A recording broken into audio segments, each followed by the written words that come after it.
একবার আঠা শেষের মধ্যে একটা আরশোলা পড়ে মরেছিল। আরশোলার সমেত আঠা এক স্থানে ঢেলে ফেলে দিলাম।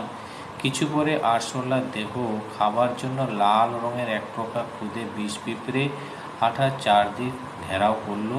কলকাতার চারদিকেই বিষ পিঁপড়ে সবসময় দেখা যায়। দু চারটে পিঁপড়ে আরশোলার কাছে যাওয়ার চেষ্টা করলো, কিন্তু তরল আঠার মধ্যে বন্দি হয়ে হাবুডুবু খেতে লাগলো। এই দৃশ্য দেখে মনে মনে ভাবলাম, বেশ হয়েছে, এবার আর আরশোলার দেহ উদরসাৎ করতে হবে না।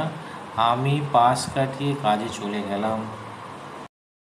প্রায় আধ ঘন্টা পরে ফিরে এলাম। তখনও তারা মৃত আরশোলার দেহটার আশা ছাড়েনি, বরং সেখানে পিঁপড়ের সংখ্যা আরও বেশি হয়েছে। একটা অদ্ভুত ব্যাপার দেখে আমি অবাক হয়ে গেলাম। পিঁপড়েগুলির মুখে কোনা কোনা কাপড়, কাপড় মুখে করে আঠার উপর তারা জড়ো করছে। সময়ের দিকে তাদের ভ্রূক্ষেপ নেই। প্রায় 2 ঘন্টা ধরে তারা কাপড় বয়ে নিয়ে গেল। আঠার উপর তারা একটা কাপড়ের পথ তৈরি করে ফেলল। এখন দলে দলে পিঁপড়ে সেই পথের উপর দিয়ে এগুতে লাগলো।